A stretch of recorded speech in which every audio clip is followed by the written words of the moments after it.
Shalom, salam jumpa dengan program Saksi, salam refleksi. Kiranya kasih setia dan rahmat-Nya di dalam Allah Bapa, Putra, dan Roh Kudus turun atas kita senantiasa. Amin.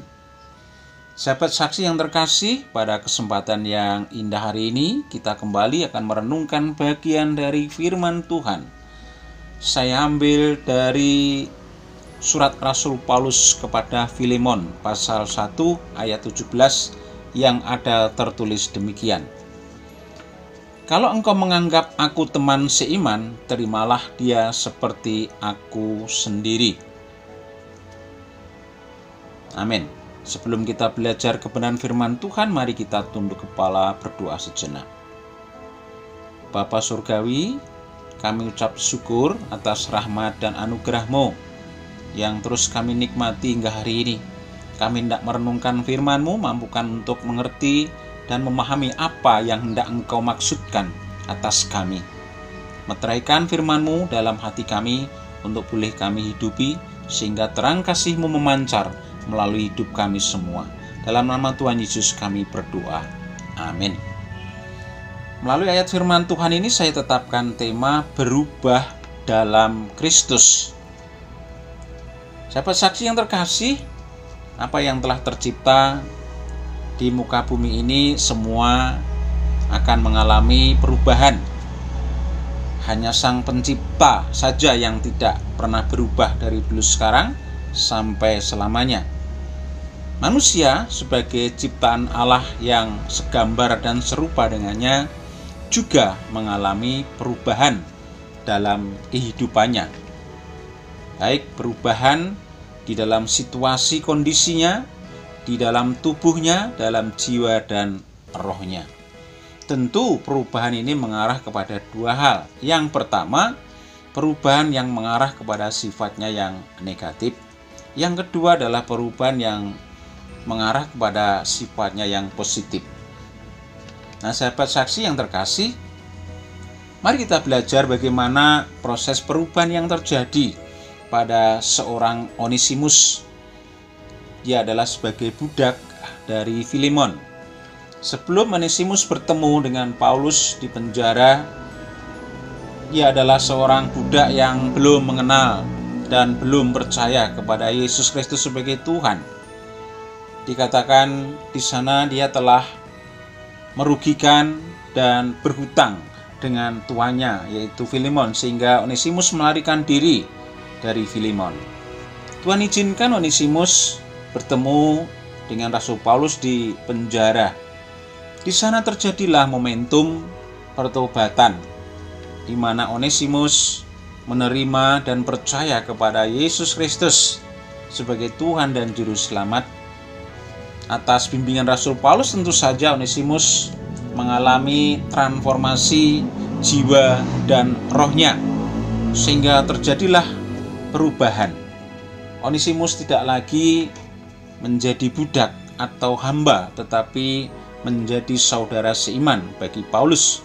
Bahkan sudah mengaplikasikan diri, yaitu menjadi seorang hamba Kristus dengan melayani Paulus di penjara sebagai abdi dari Tuhan Yesus Kristus. Paulus menghendaki supaya Onesimus kembali kepada Filemon, dan Filemon menerima sebagai saudara seiman atas tanggung jawab dari Rasul Paulus.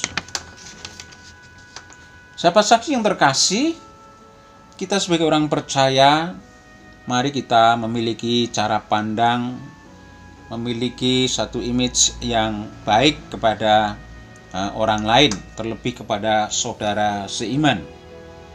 Mungkin dahulu kita mengenal seseorang yang tidak baik.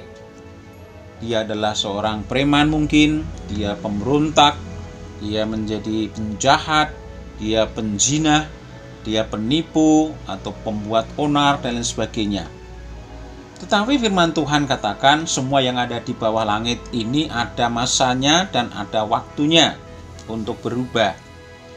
Satu saat ketika orang itu bertemu dengan Yesus atau dia menjadi orang percaya kepada Yesus, pasti akan mengalami transformasi akan mengalami perubahan di dalam Kristus. Nah, sebagai orang percaya harus selalu positive thinking, memiliki pikiran yang baik kepada orang lain, sekalipun jangan meninggalkan kewaspadaan. Tinggalkan kebiasaan menghakimi seseorang. Misalnya, seseorang karena kejahatannya, lalu kita beri label dia seorang penjahat. Karena pertobatannya, kita tidak tahu bagaimana Tuhan memberkati dia, menganugerahi dia, menjamah dia sehingga dia mengenal Yesus, dia menjadi bertobat. Ketika dia datang kepada Tuhan di dalam ibadah di gereja, lalu jemaat yang lain mengatakan, ngapain penjahat kok masuk ke gereja beribadah dan lain sebagainya. Ini adalah satu cara pandang yang perlu dirubah. Cara pandang kita kepada siapa saja tidak boleh a priori atau stagnan, dan memilikilah satu pikiran yang baik kepada sesama kita, terlebih kepada saudara seiman. Segala sesuatu ada perubahan, termasuk berubah di dalam Kristus Yesus. Amin. Mari kita bersyukur atas renungan hari ini dalam doa. Bapa yang baik, terima kasih renungan hari ini mendorong kami untuk memiliki cara pandang yang positif kepada semua orang. Kasih Tuhan dapat mengubah siapapun dan cara apapun, kapanpun, dimanapun. Kami bersyukur atas berkat-Mu dalam nama Tuhan Yesus. Inilah doa kami. Amin. Selamat beraktivitas dan berkarya. Tuhan memberkati. Amin.